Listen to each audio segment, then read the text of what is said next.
పెట్టి చంపడం మాత్రం గోదావరి జిల్లాలోనే చూస్తామంటారు సరదాగా. అంతగా కోసరి పెట్టడం గోదావరిలో అలవాటు. అదే వాళ్ళు గర్వంగా చెప్పుకుంటారు. మామూలు చుట్టానికే అలా పెడితే ఇక ఇంటికొచ్చిన కొత్త అల్లుడికి ఎలా పెడతారో ఊహించుకోవచ్చు. అయినా ఊహించుకోవడం ఎందుకు, నేరుగా యానం వెళ్ళొద్దాం రండి. అక్కడ ఓ కొత్త అల్లుడికి ఎలాంటి విందు భోజనం పెడుతున్నారో చూద్దాం.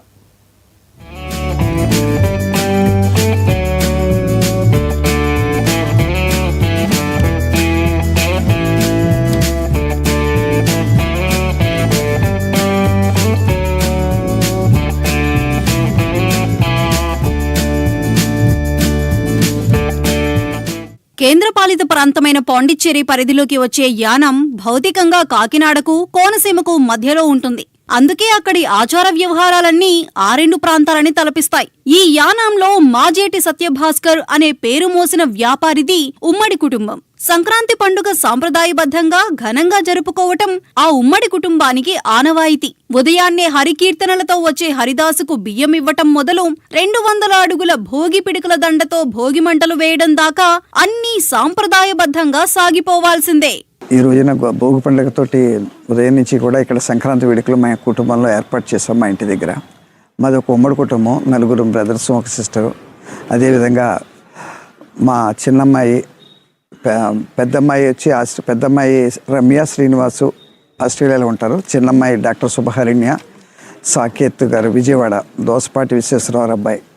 వీరు అందరూ కూడా వారి దోసపాటి వారి కుటుంబ సభ్యులు, మా కుటుంబ సభ్యులు అందరూ కలిసి ఇక్కడ ఉదయం నుంచి ఇక్కడ సంక్రాంతి వేడుకలు మేము నిర్వహిస్తున్నాము. భోగిమంట వేయటం, హరిదాస కీర్తనలు, గంగిరెడ్లు, పాలు పొంగించటం, అదేవిధంగా గొబ్బిళ్ళ పూజలు, ఇవన్నీ కూడా మేము ఇక్కడ సెలబ్రేట్ చేస్తున్నాం ఉదయం నుంచి కూడా. ఈ మధ్యనే మాజేటి సత్యభాస్కర్ చిన్న కూతురికి పెళ్లయింది. పెళ్లయ్యాక తొలి సంక్రాంతి కావటంతో కూతురు హరిణ్యకు, అల్లుడు సాకేత్కి ఎప్పటికీ గుర్తుండిపోయేలా ఆ ఉమ్మడి కుటుంబం దాదాపు 500 వంటకాలతో విందు ఏర్పాటు చేసింది. సుమారు ఒక 500 ఐటెంలతోటి ఇక్కడ ఈ విందును నిర్వహిస్తున్నాం.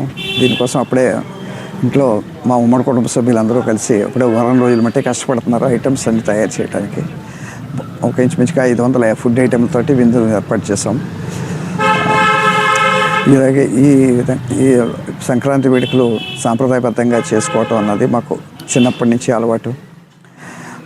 తెలుగు వారికి ముఖ్యమైన ఈ సంక్రాంతి వేడుకలు జరుపుకోవడం మేము అదృష్టంగా భావిస్తూ ఈ సందర్భంగా ఉభయ తెలుగు రాష్ట్రాల్లో ప్రజలకు, మా మిత్రులకు, బంధువులకు, శ్రేయాభిలాషులకు అందరికీ కూడా సంక్రాంతి శుభాకాంక్షలు తెలియజేస్తున్నాం. చూస్తుంటేనే నోరూరేలా ఉన్న ఈ 500 వంటకాలు స్వయంగా తయారు చేయించి పెట్టడం ఆషామాషి వ్యవహారం కాదు. ఇన్ని వంటకాలు తినటం సంగతి ఎలా ఉన్నా కనీసం టేస్ట్ చేయటమైనా కుదురుతుందో లేదో ఆ అల్లుడుగారే చెప్పాలి.